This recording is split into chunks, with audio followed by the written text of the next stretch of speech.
We're going to cross over to New York, and historian Ian Reifowitz, he's the author of The Tribalization of Politics and professor of history at Empire State College at the State University of New York. Thank you for speaking with us here on France 24. Thank you. Now, Donald Trump making this announcement on Monday at a campaign rally in Lexington, Kentucky. And the question is this really a vote getter announcing that you're walking away from trying to stop the planet from overheating? I don't see how this is a significant plus for Donald Trump.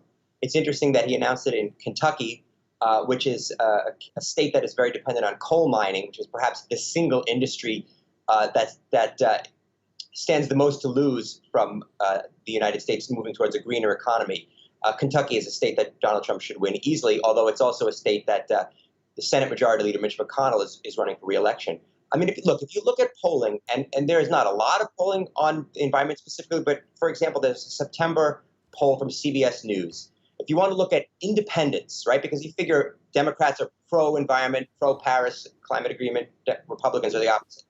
40% of independents said that climate change was very important to them, and 20% said that the candidate they vote for must match their views. And if you look at how independents view Donald Trump on the environment in this poll, it's not great news for him. About 38% say that his record on the environment is excellent or good, and 62% say it's fair or poor, with 42% saying poor.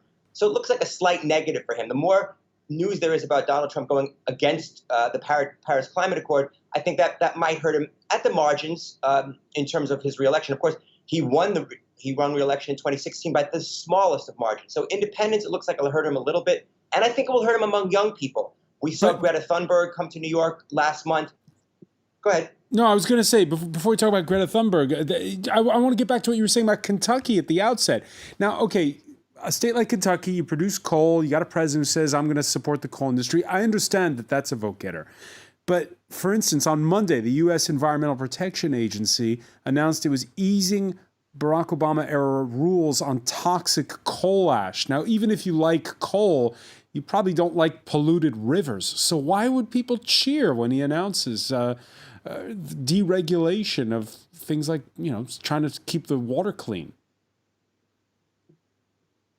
That's a wonderful question. I think you want to get into some psychology here. There is a bit of, frankly, cultism and tribalism. My book is called The Tribalization of Politics. There are people who vote for Donald Trump because they see him as sticking it to people they don't like. Liberals, women, minorities, immigrants. If you're sticking it to those people, and liberals are in particular get very upset if you do things that are negative to the environment, then you're supporting the identity of the people who like it when you stick it to them. This is about ginning up his base. Donald Trump knows one way to run for president, and that is to gin up his base. Since it worked last time, he figures it's going to work again. He's running a base even strategy. If it pollutes the river even if it pollutes the river that's running outside your house. Look, you're talking to me as if logic is the primary factor here. Yeah, even if it pollutes the river outside my house, yeah, I think that's how the base works. There's maybe 35% of the people who will. Who just don't care, or more importantly, don't believe, right? They as in the words of Kellyanne Conway, one of his top advisors, there's a universe of alternative facts. They don't believe you when you say that the river is going to get worse. They think it's a lie. They think it's fake news. And this is why we go back to the issue of it being a cult. If you can live in a hermetically sealed informational environment in which the only information you accept as truth is information that comes to you from Donald Trump, or somebody stamped with Donald Trump's approval, then you don't believe that the river's going to get worse. You think it's all just a lie or fake news. Now, this is that's the reality of where we're at for about 30. Yeah, I was going to say, Ian Reifowitz, now we get to our Greta Thunberg question, which is, back in 2016, there were 3 debates. I don't remember, but maybe it did happen. I don't remember the environment coming up once between those debates between Hillary Clinton and Donald Trump. What's 2020 going to look like? Well, I think your memory is correct. The Democrats did have a forum. It wasn't an official debate, but it was a forum devoted solely to climate change. And almost all, if I remember right, the major Democrats came. to that forum. Look, the environment is, in addition to being important for independence, it's a really important issue for young people. And young people, people under 25, the Greta Thunberg generation, I know she's only 16, but these are people who typically do not come out and vote in large numbers, although they did come out and vote in big numbers in 2018 for the midterms, which Democrats did very well in.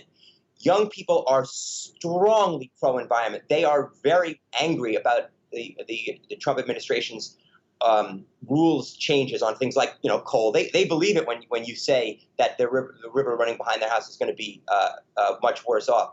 They want the U.S. to be on the forefront of the environment. If the environment pushes young people's turnout up by 5, 6, 7%, and I wouldn't be surprised if that issue alone, the more they get angry about it, the more they come out by 5, 6, 7%. That's another 1 or 2% against Trump. If the majority of young people vote for Democrats and you increase their percentage by 6 or 7, you could see a 1 or 2% swing.